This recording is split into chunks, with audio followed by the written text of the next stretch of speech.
In the glittering canyons of Manhattan, where wealth is a religion and status is the only currency that matters, a man who had everything was about to learn a lesson from the one person he never saw. Arthur Sinclair, a titan of finance, lived in a penthouse that was less a home and more a monument to his own success. In his world, people were assets or liabilities, and his maid, a quiet, unassuming black woman named Eliana, was merely part of the scenery. But one evening, fueled by arrogance and fine wine, he would issue a venomous challenge, a mocking joke that would backfire with the force of a thunderclap. He thought he was exposing her ignorance. Instead, she would utter a single sentence that would shatter his world and expose the shocking hidden truth of who she really was. The Sinclair penthouse on the 72nd floor of a slender glass needle piercing the sky over Central Park was a study in aggressive minimalism. It was a space designed not for comfort, but for awe, a gallery to showcase a life curated with ruthless precision. Walls of seamless white were punctuated by vast windows that drank in the city, turning its vibrant, chaotic sprawl into a silent, glittering tapestry for the owner's consumption. The furniture, low-slung and Italian, sat like obedient animals on acres of polished marble. Each object, from the single blood-red Rothko in the foyer to the pre-Columbian statue guarding the library, had been chosen for its price tag and its power to intimidate. This was Arthur Sinclair's kingdom. At 58, he was a man forged in the crucible of Wall Street, a predator in a bespoke suit. His hair was the color of expensive pewter, swept back from a face that seemed perpetually locked in a state of impatient disapproval. He moved through his home, the way he moved through the world, with an air of absolute, unassailable ownership. Everything and everyone in his orbit was expected to function with silent, flawless efficiency. His wife Beatrice was the chief curator of this domestic museum. A decade younger than Arthur, she was as polished and brittle as the crystal vases she endlessly rearranged. Her life was a meticulously managed schedule of charity galas, gallery openings, and punishing Pilates sessions. She spoke in a low, breathy voice that barely disturbed the air, a vocal manifestation of her desire to never cause a fuss or draw the wrong kind of attention. Their son, Julian, 20, was the sole crack in the marble facade. Home for the summer from his sophomore year at Brown, he drifted through the cavernous rooms like a ghost. He had his mother's fine-boned features and his father's dark, intelligent eyes, but they were clouded with a permanent uncertainty. He was studying classics, a choice Arthur openly derided as a terminal degree in uselessness. Julian's rebellion was quiet, passive. It existed in the obscure books of Greek poetry he left on the B&B Italia coffee tables, and the way his gaze would often drift away mid-conversation, as if searching for an escape hatch in the panoramic windows. And then there was Eliana Clark. To the Sinclairs, Eliana was for all intents and purposes invisible. She was in her late 40s, a woman of quiet grace, with skin the color of rich coffee and eyes that held a deep, still watchfulness. She had been hired 6 months ago through a high-end domestic staffing agency, one that prided itself on the discretion and quality of its employees. Her references were impeccable, her work flawless. She moved through the silent apartment with an economy of motion that rendered her almost unnoticeable. She cleaned the marble until it reflected the sky polished silver, until it gleamed with a cold light, and laundered linens until they smelled of nothing but clean, expensive air. She was a presence defined by her function. She was the help. Arthur rarely spoke to her directly, preferring to relay instructions through Beatrice. On the rare occasions he did acknowledge her, it was with a clipped, dismissive tone. "Eliana, the coffee was tepid this morning." Eliana, see to this smudge." He never used her name as a form of address, but as a label for a task. Beatrice was more polite, but her kindness was a thin, fragile veneer. "Eliana, dear, could you possibly see to the guest bathroom? We have the Davenports coming this evening." The dear was a verbal tick, applied as meaninglessly to her maid as to her florist or her driver. She never asked about Eliana's life, her family, or where she went when the elevator doors whispered shut at the end of the day. To do so would be to breach the unspoken contract you are here to serve, not to be known. Eliana, for her part, maintained a professional, serene distance. She answered with a soft, "Yes, Mr. Sinclair," or, "Of course, Mrs. Sinclair." She did her work with a focused, meditative intensity, but behind her calm exterior, she was a relentless observer. She saw everything. She saw the way Arthur's hand trembled slightly when he read the market reports on his tablet in the morning, a flicker of fear behind the mask of command. She saw the collection of prescription bottles in Beatrice's nightstand, tucked behind a stack of art books, antidepressants, and sleeping pills. She saw the lonely, searching look in Julian's eyes as he tried and failed to connect with his father over breakfast, his questions about ancient history met with a gruff dismissal and the rustle of the Wall Street Journal. She saw the profound, echoing emptiness of the penthouse. It wasn't a home, it was a cage. A beautiful, gleaming, priceless cage, but a cage nonetheless. The Sinclairs weren't living in it. They were rattling around inside it, each trapped in their own private isolation. Eliana's own life was a world away. Each evening she took the 6 train from the Upper East Side, transferring twice until she reached her small 3rd-floor walk-up in a quiet, leafy part of Flatbush, Brooklyn. Her apartment was the antithesis of the Sinclairs' penthouse.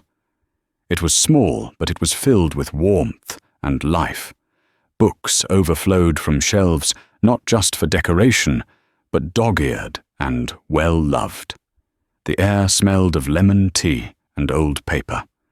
On a small desk by the window sat a worn, leather-bound volume of Sophocles, its pages thin from use a bookmark resting midway through Antigone. This was her sanctuary. This was where she shed the cloak of invisibility and became herself again. Here she wasn't Eliana, the maid. She was Eliana Clark, a woman with a history as deep and complex as any of the ancient texts she cherished. A history the Sinclairs, in their self-imposed blindness, could never begin to imagine. One Tuesday morning in late June, the dynamic in the penthouse subtly shifted. Arthur had made a new acquisition. He was an obsessive collector, but not out of a love for art or history. He collected for the sake of possession, for the status that came with owning things others could not. His new prize was a fragment of a Greek funerary stele, a carved stone slab from the 4th century BC. It had cost him a small fortune at a private auction in Geneva. It arrived in a custom-built crate handled by white-gloved art movers. Arthur supervised them like a hawk, his voice sharp and imperious. He had the steely fragment mounted on a stark black pedestal in his library, a room panelled in dark, forbidding mahogany. The fragment was a piece of creamy weathered marble depicting the carved upper torso of a grieving woman, her head bowed. Below her, a few lines of Greek text were still clearly visible, carved in the elegant, precise letters of the Attic dialect. Arthur was ecstatic. "Look at it, Beatrice." He boomed that evening, swirling a glass of Macallan 25. From the golden age of Athens, Pericles was probably walking around when this was carved. It speaks of power of legacy. Beatrice smiled, her placid, agreeable smile. "It's very significant, Arthur. It will look wonderful when the Gagosians visit." Julian, however, leaned in closer, his brow furrowed in genuine interest. What does the inscription say, Dad? Arthur waved a dismissive hand. Oh, it's some philosophical nonsense. The auction house provided a translation. Fortune is a fleeting shadow, something to that effect. The point isn't what it says, Julian. The point is what it is. It's a testament to endurance, to survival. He clapped his hand on the marble, a gesture of ownership. Like me. Julian reached out a tentative finger, tracing the air just above the letters. It's Koine Greek, maybe late Attic dialect. Beautiful lettering. Just focus on your economics. Minor son Arthur grunted, turning away. There's no money in dead languages. Eliana, who had been quietly dusting a nearby bookshelf, paused for a fraction of a second. Her eyes flickered to the stone fragment. From across the room, she could read the inscription as clearly as if it were the front page of the New York Times. And she knew the auction house's translation was not just an approximation. It was a shallow, almost insulting simplification of the profound and sorrowful verse carved into the stone. She saw the precise grammatical construction, the poetic meter, the choice of words that carried a universe of meaning. She took a slow, steadying breath and continued her dusting, her expression unreadable. The silence of the library settled back into place, but now it was charged with a new, unspoken tension.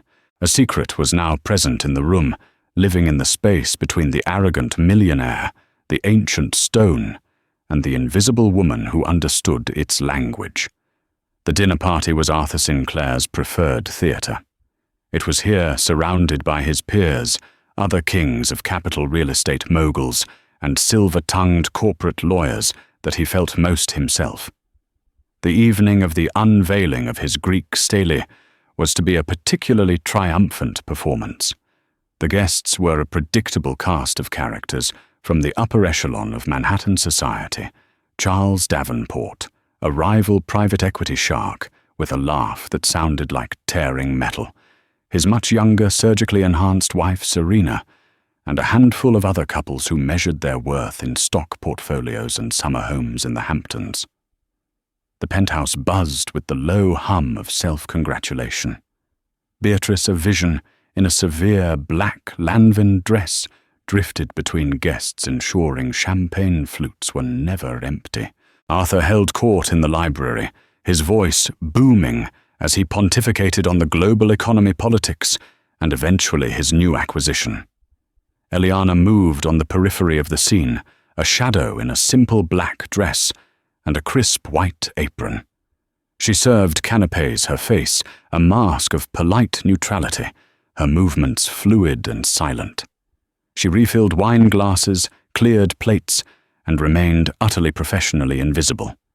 She heard snippets of conversation, brags about new yachts, complaints about capital gains, taxes, gossip about a recent high society divorce. It was a language of its own, a dialect of obscene wealth, and she found it far more foreign than the ancient Greek carved into the stone pedestal a few feet away. And this, Arthur announced, gesturing with a flourish of his Scotch glass toward the stele, is the pièce de résistance. His guests gathered around, making the appropriate noises of admiration. Magnificent Arthur, Charles Davenport declared, peering at it. Earring must have set you back a pretty penny. True art is priceless, Charles, Arthur retorted, though the gleam in his eye was all about the price. It's from the Attic period, a genuine piece of history, a direct link to the cradle of Western civilization. Serena Davenport, her face immobile from Botox, tilted her head. Oh, Artie, it's gorgeous. But what does the writing mean? This was the moment Arthur had been waiting for. He had a small, leather-bound card provided by the auction house resting on the pedestal. He picked it up, intending to read it with gravitas.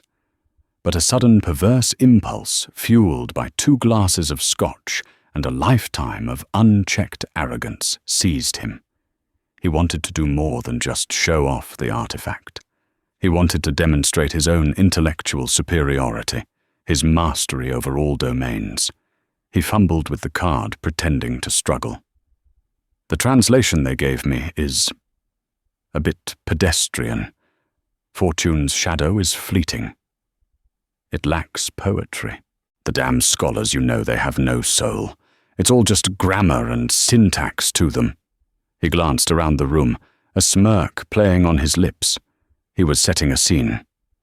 Julian, standing near the back, shifted uncomfortably. "Dad, it's likely an iambic trimeter. The poetic structure is part of the meaning. It's not meant to be a fortune cookie." Arthur shot his son a withering look. "Julian, please. Let the adults have a conversation." The casual cruelty of the remark hung in the air. Arthur's eyes then scanned the room and landed on Eliana. She was standing near the doorway, waiting to see if she was needed, her posture one of perfect, unobtrusive service. An ugly, malicious idea bloomed in his mind. It was perfect. A little bit of theatre for his friends, a way to put his upstart son in his place and amuse his guests with a display of casual, lordly power. He beckoned to her with a flick of his fingers, a gesture one might use to summon a dog. "Eliana, come here." A ripple of confusion went through the guests. Beatrice's smile tightened at the edges. This was not part of the script. Julian's face paled. Eliana moved forward, her expression unchanged, her hands clasped loosely in front of her. "Yes, Mr. Sinclair." Arthur's smirk widened into a grin. He was enjoying this. He took out his phone, snapped a quick, clear picture of the Greek inscription, and thrust the phone towards her, holding it just inches from her face. The glare of the screen illuminated the condescending cruelty in his eyes. "Here, Eliana," he said, his voice dripping with mock sincerity, loud enough for everyone to hear. The room had fallen silent. "You're always so quiet. One assumes you must be thinking deep thoughts back there." He paused for effect, letting the tension build. Charles Davenport chuckled softly, sensing the game. "We're having a bit of a debate here," Arthur continued, his voice booming with false magnanimity. "A failure of translation. You look like a woman of hidden depths."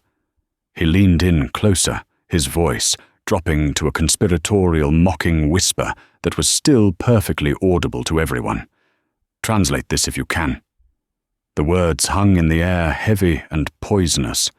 It was an impossible, humiliating command, a joke designed to highlight her station, to use her as a prop in his grand performance. The guests exchanged small, uncomfortable smiles. They understood. It was Arthur being Arthur, cutting arrogant and in control. Beatrice looked as if she wanted the marble floor to swallow her whole. Julian looked physically ill, his hands clenched into fists at his sides. He started to say something. "Dad, don't!" But the word died in his throat. All eyes were on Eliana. She stood motionless for a long moment, the phone's light shining on her impassive face. They expected her to be flustered, embarrassed. They expected her to stammer an apology, to say, "I'm sorry, sir, I can't," and retreat back into the shadows, her humiliation serving as the punchline to Arthur's cruel joke. But Eliana did not look flustered. She did not look embarrassed. She simply tilted her head slightly, her dark, watchful eyes focusing on the image on the screen. The silence in the room stretched, becoming thick and heavy. Arthur's grin began to feel strained. This wasn't going as planned. The punchline was late. Finally, Eliana looked up from the phone, her gaze meeting Arthur's directly. There was no anger in her eyes, no fear. There was just a profound, unnerving calm, a stillness that seemed to suck all the air out of the room.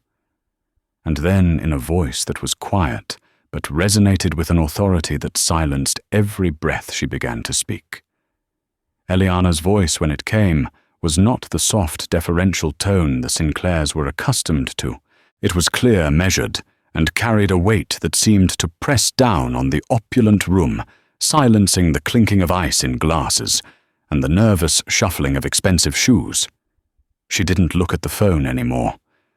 Her eyes were locked on Arthur Sinclair's, and she spoke as if she were addressing a student, a particularly dull one. "This is not a common merchant's inscription, Mr. Sinclair."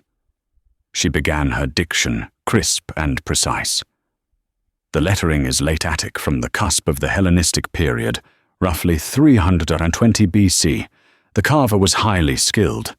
Note the perfect alpha and the subtle curve of the sigma. It's not prose, it's poetry." A stunned silence fell over the guests. Charles Davenport's smirk had vanished, replaced by a look of slack-jawed disbelief. Beatrice's hand flew to her pearls, a gesture of pure shock. Julian stared at Eliana, his eyes wide, with a dawning, incredulous awe. Arthur himself was frozen, his mocking grin plastered on his face like a grotesque mask. His brain was struggling to process what was happening. This was a script deviation of catastrophic proportions. Eliana took a small, almost imperceptible breath and continued her gaze unwavering. "The auction house translation you mentioned, 'Fortune is a fleeting shadow,' is inadequate. It's like describing Michelangelo's David as a statue of a naked man. It captures the subject, but entirely misses the soul." She paused, letting the weight of her words settle. "The meter is iambic trimeter, common for tragic dialogue. The vocabulary is deliberate, layered with meaning. For example, the word they've translated as fortune is taisha tichi, but here it's used with a nuance that implies not just luck, but a person's character, their inescapable fate as shaped by their own actions." She was no longer the maid. She was a lecturer, and the Sinclair's library was her hall. A more faithful translation. She said her voice, now imbued with a quiet, sorrowful power, would not be a simple phrase. She recited the Greek, first the ancient words, flowing from her lips, with a natural fluid grace that was utterly mesmerizing. «Ο πλουσιότερος ανηρούχ, ο πλησταέχων, άλλο ελαχίστων δεόμενος. Τι γαροφελείται άνθρωπος, εάν τον κόσμον όλον κερδίσει, την δε ψυχήν αυτού ζημιωθεί τη τυφλότητη της ύβρεως». The foreign sounds filled the room, ancient and profound, a stark contrast to the shallow chatter that had preceded them. Julian let out a soft, involuntary gasp of recognition. Then Eliana translated. Her eyes, deep and knowing, never left Arthur's. She delivered the lines not as a rote recitation, but as a judgment. "The richest man is not he who has the most, but he who needs the least." She delivered the first line with a quiet force, and a wave of unease washed over the assembled millionaires. She continued, her voice dropping slightly, becoming more intense, more personal. "For what profit is there for a man if he gains the whole world?" She paused, holding Arthur's gaze, letting the final devastating part of the verse land with the force of a physical blow. "Yet forfeits his own soul to the blindness of his pride." Dead silence. The world seemed to tilt on its axis. The words, ancient and eternal, hung in the air of the sterile modern library, stripped bare of their historical context, and aimed like a precision-guided missile at the heart of one man, the blindness of his pride. In that moment, Arthur Sinclair was no longer a titan of finance. He was just a man, stripped naked, and found wanting by a truth spoken in his own house by the one person he considered less than nothing. The mockery, the arrogance, the casual cruelty, it all collapsed inward, leaving him exposed and utterly humiliated. His face, which had been flushed with scotch and self-importance, drained of all color. He looked as if he had been struck. The phone he was holding slipped from his numb fingers, and clattered onto the marble floor, the sound unnaturally loud in the profound quiet. The guests were frozen in a state of collective shock and acute social embarrassment. They stared at Eliana, then at Arthur, then at the floor, anywhere but at each other. They had come to witness a show of power, and had instead witnessed an execution. Charles Davenport looked pale, suddenly finding his polished shoes fascinating. Serena was fanning herself with her hand. Beatrice looked at Eliana with a completely new expression. Fear. This was not her maid. This was a stranger, a powerful and unknowable entity who had just detonated a bomb in the middle of her carefully constructed life. But it was Julian's reaction that was the most telling. He stared at Eliana, and his expression was one of pure, unadulterated reverence. A slow, wide smile spread across his face.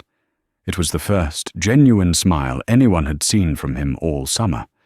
He saw not an act of revenge, but an act of profound intellectual and moral truth.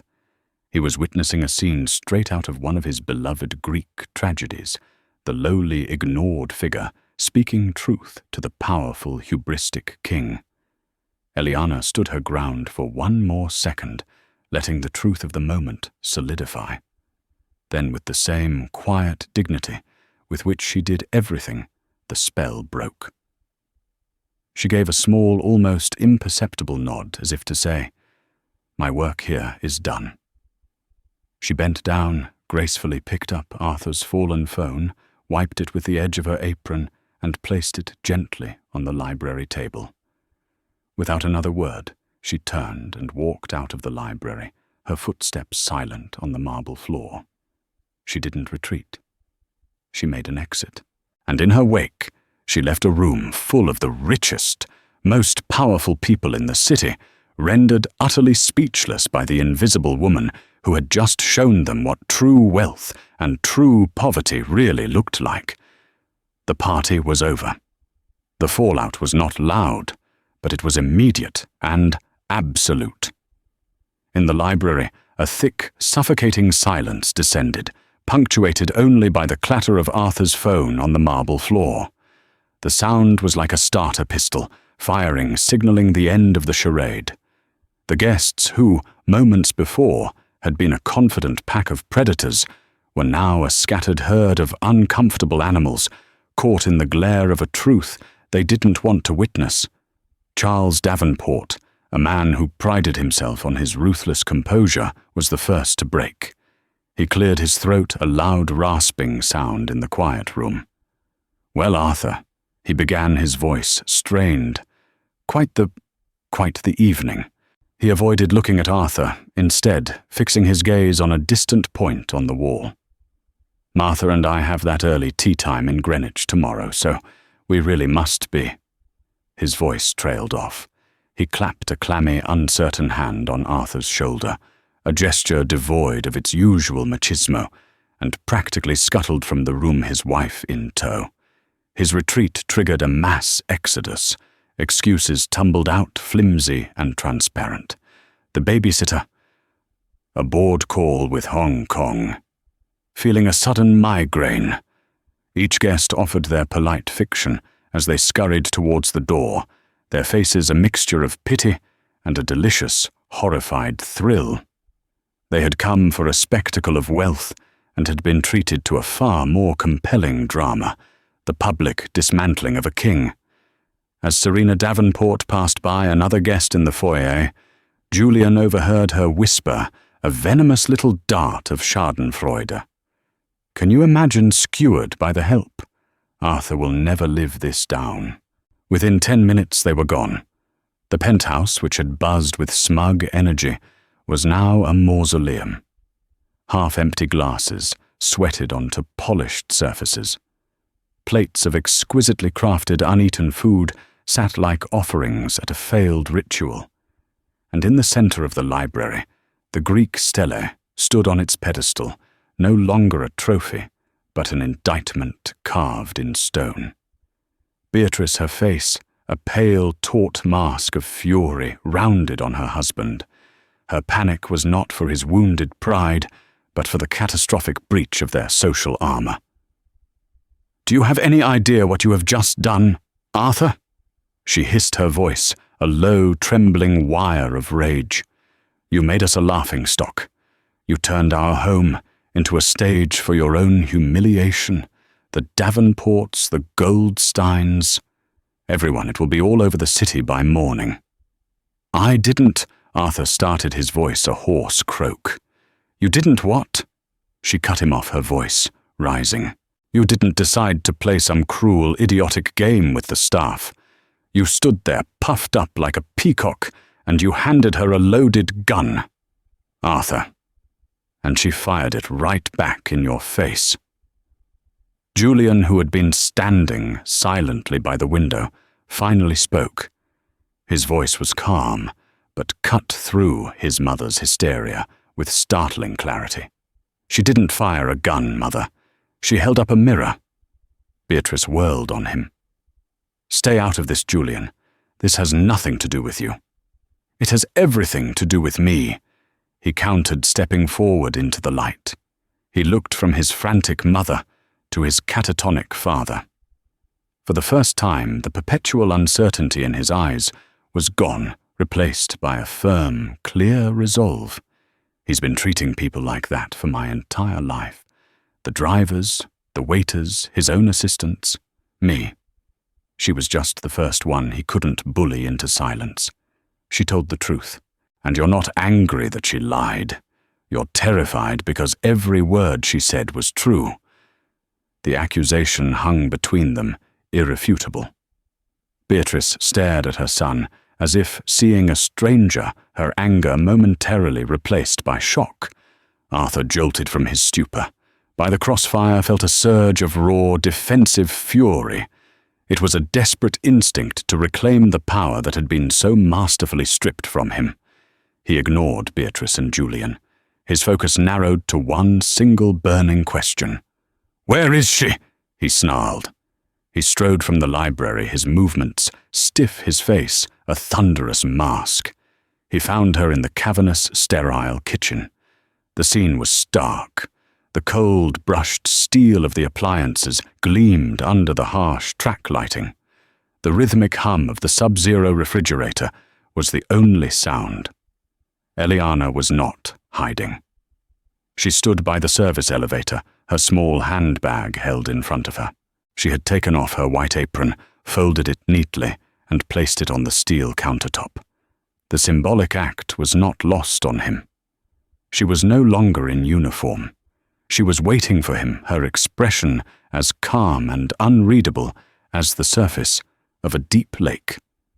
He stopped a few feet from her, his mind a maelstrom of rage, shame, and a profound, disorienting confusion. "What was that?" he demanded, his voice low and dangerous.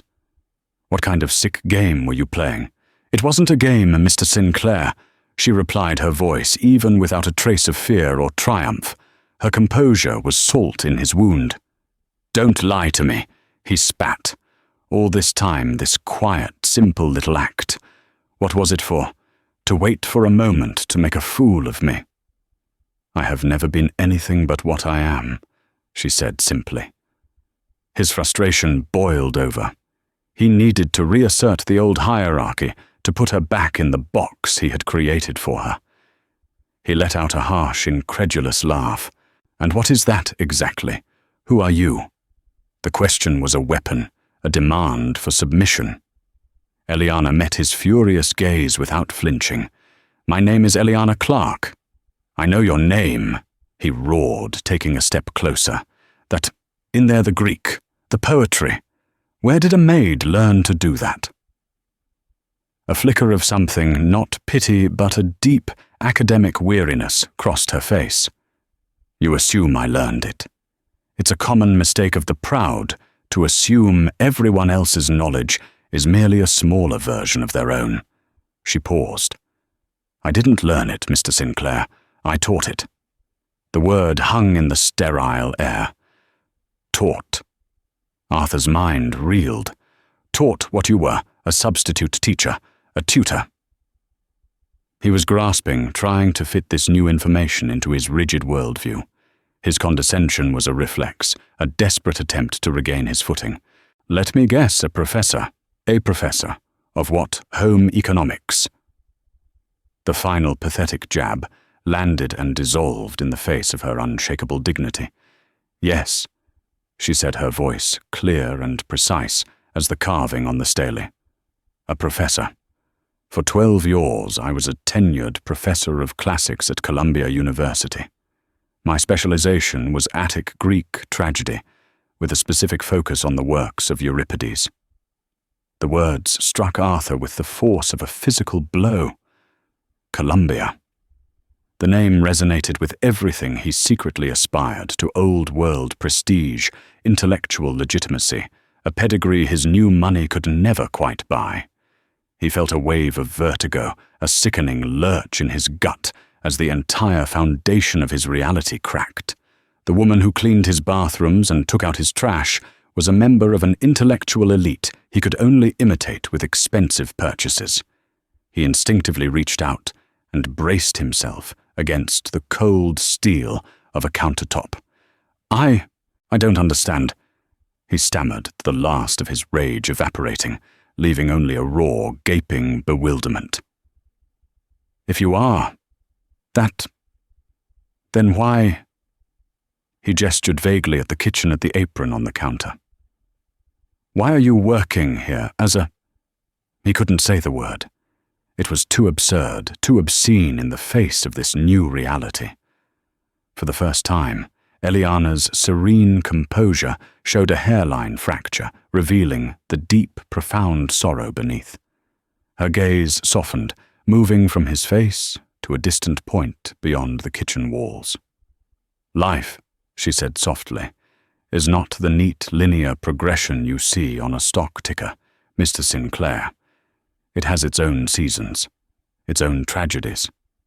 She took a slow breath, gathering herself to unspool a story she had kept locked away for years. "My husband's name was David Clark. He was a historian also at Columbia. We met at Princeton in the dust of the Firestone Library.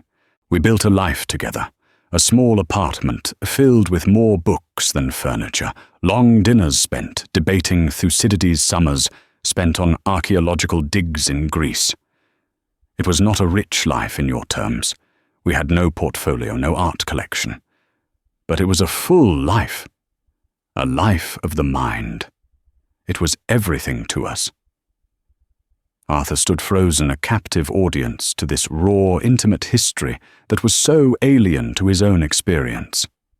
5 years ago, Eliana continued, her voice becoming distant clinical, David was diagnosed with a rare aggressive neuroendocrine cancer. The university's insurance was excellent, but a disease like his, it's a war of attrition. It demands specialists outside the network, experimental treatments not yet approved, round-the-clock home care. It is designed to bankrupt not just the body but the soul. We fought. We sold our apartment. We cashed in our retirement funds. We leveraged our entire life's work against the hope that he might live. Her composure wavered for a moment, a brief tremor in her voice. He fought for 3 years. I took a sabbatical, then an unpaid leave to be his full-time caregiver. When he died, she paused, her eyes clear but swimming with memory. When he died, the grief was an ocean, but the debt was a mountain. The academic world, for all its intellectual grace, is unforgivingly pragmatic. My research was stale, my publications had lapsed. The position I had held for a decade was gone. I was in essence a ghost in a world that had been my home. She finally looked back at him, her gaze direct and unflinching. I needed to survive. I needed a job with a steady, reliable paycheck, and most importantly, comprehensive health insurance. But more than that, I needed anonymity. I needed to be in a place where no one would ask me about my past, where I wouldn't be poor Eliana the widow, I needed the quiet physical work to silence the noise in my own head. I needed to be invisible so I could begin to feel whole again. She gestured slightly to the gleaming kitchen around them. So I came here. The agency promised discretion, and I was grateful for it. Your home was my sanctuary, my place to heal. The full monstrous weight of the truth descended on Arthur Sinclair. It wasn't just that he had been wrong, it was that his actions had been a form of profound desecration. This brilliant, grieving, resilient woman had sought refuge in his home, and he had hunted her for sport. He had mocked her silence, a silence born of a grief so vast he could not even begin to chart its depths. He had turned her sanctuary into an arena for his own petty ego, the blindness of his pride. The words seared his consciousness. He saw it now with horrifying clarity. He had the eyes of a hawk for a flaw in a balance sheet, but was utterly blind to the humanity standing inches from his face. He managed his voice a choked whisper. I didn't know. Eliana's expression held no malice, only a final, devastating truth. No, she said. You didn't. You never thought to ask. She picked up her handbag, her movements calm and deliberate. My work here is finished, Mr. Sinclair. I will not be returning. She walked to the service elevator and pressed the button. The steel doors slid open with a soft, indifferent hiss. As she stepped inside, she turned to him one last time, her face framed by the doorway. For what it's worth, she said, her voice now holding the cool, detached authority of a lecturer delivering a final, crucial point. The verse on your stele. It isn't just a general philosophical statement. It's from a fragment of a lost tragedy by Euripides, a play called Phrixus. The lines are spoken by the wise servant. He is delivering a warning to his foolish and arrogant king. She let the parallel hang in the air, a perfectly placed dagger. Then she delivered the final blow. Good night, Arthur. The elevator doors slid shut, sealing him in the silence of his kitchen. The sound echoed the finality of a closing tomb. He was alone, surrounded by the gleaming, sterile emblems of his wealth, a lesser man than he had been an hour ago, a foolish king in an empty castle, his entire world irrevocably, justly and completely shattered. Eliana's departure did not bring silence to the 72nd floor. It introduced a new, more profound kind of quiet. It was the sound of a vacuum, the stillness that follows a detonation. The air in the penthouse, once merely sterile, now felt thin and brittle, charged with the memory of her final words. She had taken the room's oxygen with her, leaving the Sinclairs to gasp in the rarefied atmosphere of their own making. Beatrice was the first to try and refill the void, her frantic energy a stark contrast to the pervasive stillness. She moved through the rooms like a ghost, with a vendetta, her phone pressed to her ear as she engaged in frantic damage control. It was a misunderstanding, Cynthia. She'd murmur, her voice tight with false nonchalance. The woman was clearly unstable. Arthur was simply trying to be kind. She worked to spin a narrative, to repaint the scene in more palatable colors, but the words felt hollow, even to her. The story of Arthur's public vivisection was too potent, too deliciously ironic to be contained. The gossip spread not like wildfire, but like a slow-acting poison through the veins of their social circle. The calls slowed, the invitations dwindled, and a chilling social quarantine began to settle around them. Arthur, meanwhile, had retreated into a state that went far beyond mere quiet. He was a man shipwrecked in his own home. He'd pour a drink and leave it untouched. He'd stand before the panoramic windows overlooking the city he had conquered, and see nothing but a reflection of his own hollowed-out face. The words Dr. Clark had spoken were his constant companions, an internal jury delivering a relentless verdict, the blindness of his pride, a foolish and arrogant king. But it was her last 2 words that haunted him most. "Good night, Arthur." The casual, devastating equality of it. She hadn't addressed Mr. Sinclair, the Titan, the master. She had dismissed Arthur, the man. The library became his cell. He would sit in his leather chair for hours, staring at the Greek stele on its black pedestal. The artifact was no longer a symbol of his power and legacy. It was his accuser. It was a monument to his own spectacular ignorance. The grieving woman carved in the stone seemed to be mourning not some long-dead Athenian, but him. A week later, the new maid arrived. She was a young, timid woman from Manila named Rosa, hired by a distraught Beatrice, who had emphasized only one quality: unobtrusive. Rosa was the epitome of it. She moved through the penthouse with her eyes perpetually downcast, flinching at sudden noises, her hands trembling slightly as she polished the silver. She was terrified of Arthur, of Beatrice, of the crushing silence of the apartment. Her fear was a living thing in the penthouse, a constant, tangible reminder of the power imbalance Arthur had so carelessly abused. Watching her scurry away from him one afternoon, Arthur felt a pang of something he couldn't name. It was a vile, curdling shame.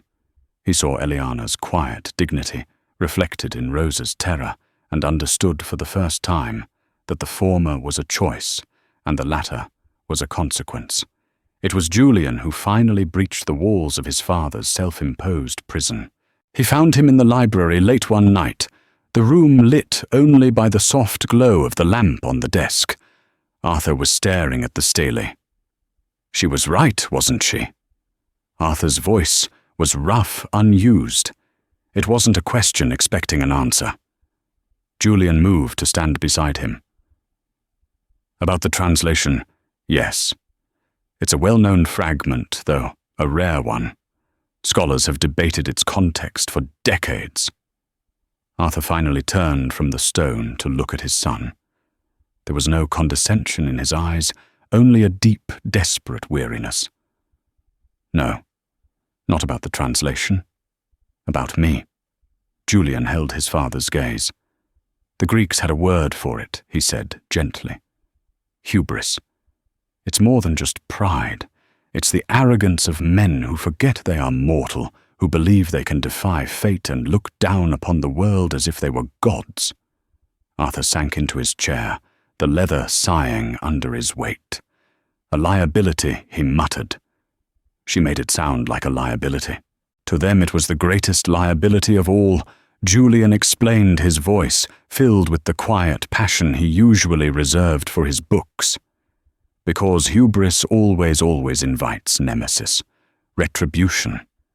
Not from the gods on Olympus necessarily, but from the universe itself, from the truth. You build your life on a foundation of pride, and eventually the truth will rise up and wash it all away. This was the beginning. It was the first of many conversations held late at night in the quiet of the library. Arthur began to ask questions, hesitant, clumsy questions. He asked Julian to explain the plays, the philosophies. He had Julian bring him books from the university library. He, Arthur Sinclair, a man who read 1,000-page financial reports before breakfast, struggled to get through 10 pages of Plato's Republic. The concepts were dense, the language alien. It was humbling. It was infuriating. And it was exactly what he needed. For the first time in his life, he was not acquiring information to wield as a weapon, but seeking knowledge in the hopes of understanding himself. 3 months passed. The chill of autumn began to creep into the city.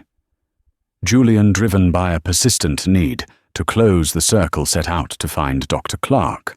A few discreet, respectful calls to the Columbia Classics department, explaining his personal interest in Euripidean fragments, eventually led him to a kind elderly administrator who remembered Eliana Clark with great fondness and sadness. She hesitated, but something in Julian's earnest voice must have convinced her. She gave him the name of the city college where Eliana was now working. He found her not in an office, but in a sun-drenched cafe in Greenwich Village, surrounded by the warm clutter of books and the smell of coffee and toasted bread. She was seated at a small wooden table, her head bent over a student's paper, a pen in her hand. The furrow of concentration on her brow was the same one he'd seen when she was polishing silver, but her eyes, when she looked up and saw him, were different. The deep-guarded sadness was still a part of her, but it was now illuminated from within by a familiar spark of intellectual fire. She was home. "Julian," she said, a warm, genuine smile reaching her eyes. "It's good to see you." "Dr. Clark," he replied, his voice thick with a mixture of relief and nerves. "Thank you for agreeing to meet me. It's an honor." He sat, and the apology he had rehearsed spilled out of him, earnest and unadorned. "Dr. Clark, I have to apologize for my father, for my mother, for the way my family treated you. There is no excuse for it. For the ignorance, for the cruelty." She listened patiently, her hands wrapped around her mug of tea. When he finished, she was quiet for a moment. "Thank you, Julian. I appreciate that." She looked out the window at the bustling street. "Your father is a product of his world. A world that teaches men like him that wealth is a shield that makes them invulnerable and a lens that makes others small. It takes a great shock to see beyond the walls of a cage like that, even if it's a gilded one." She told him about her new life, about the joy she found in teaching students who were hungry for knowledge, who wrestled with the great texts not for status, but for meaning. She was helping a young woman from the Bronx with her thesis on Sappho, a young man from Queens who was the first in his family to go to college. In helping them find their voice, she was rediscovering her own. Finally, Julian leaned forward, his voice low. "My father, he's different," he said. "He listens now. He reads. We talk. Really talk." He took a breath. He sold the stele last month. Eliana's only reaction was a slight, knowing lift of her eyebrow. He said it didn't belong to him. Julian continued, a note of wonder in his voice. He sold it back to the auction house. And then he made a very large, anonymous donation to the Columbia Classics department. Julian paused, ensuring he had her full attention. "It's going to fund a new endowment, a full scholarship awarded every year to a graduate student in the department who is facing significant personal or financial hardship." He held her gaze, delivering the final crucial piece of information. "It's to be called the David Clark Memorial Scholarship." The name landed in the warm air of the cafe with a profound, earth-shattering weight. Eliana stared at Julian, her composure the steady, unshakable dignity that had been her armor for so long finally crumbling. Her lips parted, but no sound came out. A tear welled and traced a slow, silent path down her cheek. Then another. She wasn't sobbing. It was a quiet, deep, and overwhelming release. It was grief and gratitude, shock and absolution, all crashing together in one silent, devastating wave. She quickly brushed the tears away with the back of her hand, but they were replaced by a slow, trembling, beautiful smile. It was a gesture of restitution so precise, so thoughtful, that it transcended apology. Arthur hadn't just thrown money at the problem. He had listened. He had understood the depth of her loss and sought to honor it in the only way that would truly matter. He had sought to restore a piece of the world she had lost. "My God," she whispered, her voice thick with emotion. She took a deep, steadying breath and looked at Julian, her eyes shining. He's learning a new language, she said, her voice filled with a quiet awe. As Julian walked away from the cafe onto the crisp autumn street, he felt the last piece of a great, complex puzzle click into place. His father's journey was far from over, but he had taken the first, most difficult step out of the darkness. He had begun to learn the language of empathy. Back in the cafe, Dr. Eliana Clark ordered another cup of tea. She watched the steam rise her heart, a mixture of sorrow for what she had lost and a profound, unexpected sense of peace for what had been found. She pulled the student's essay toward her again, picked up her pen, and began to make a note in the margin. She was no longer a ghost, no longer invisible. She was a professor, a mentor, a widow, a survivor. She was Eliana Clark, back in her own story, her world made a little more, just a little more whole, by the resonant echo of a single, well-spoken truth. The story of Eliana Clark and Arthur Sinclair is a powerful reminder that a person's value is not defined by their job title, their bank account, or the uniform they wear. True worth lies in our character, our knowledge, and the quiet dignity with which we navigate the world. Arthur Sinclair, blinded by the brilliance of his own wealth, needed to be humbled to truly see. Eliana, stripped of everything she once was, showed him that the most profound strength is often found in the most silent corners. Her story asks us to look closer at the people we interact with every day. The invisible figures in our own lives. What hidden depths, what incredible stories, what profound knowledge might they hold? If this story resonated with you and reminded you of the power of unseen strength and unexpected truth, please give this video a like. Share it with someone who appreciates stories that go beyond the surface.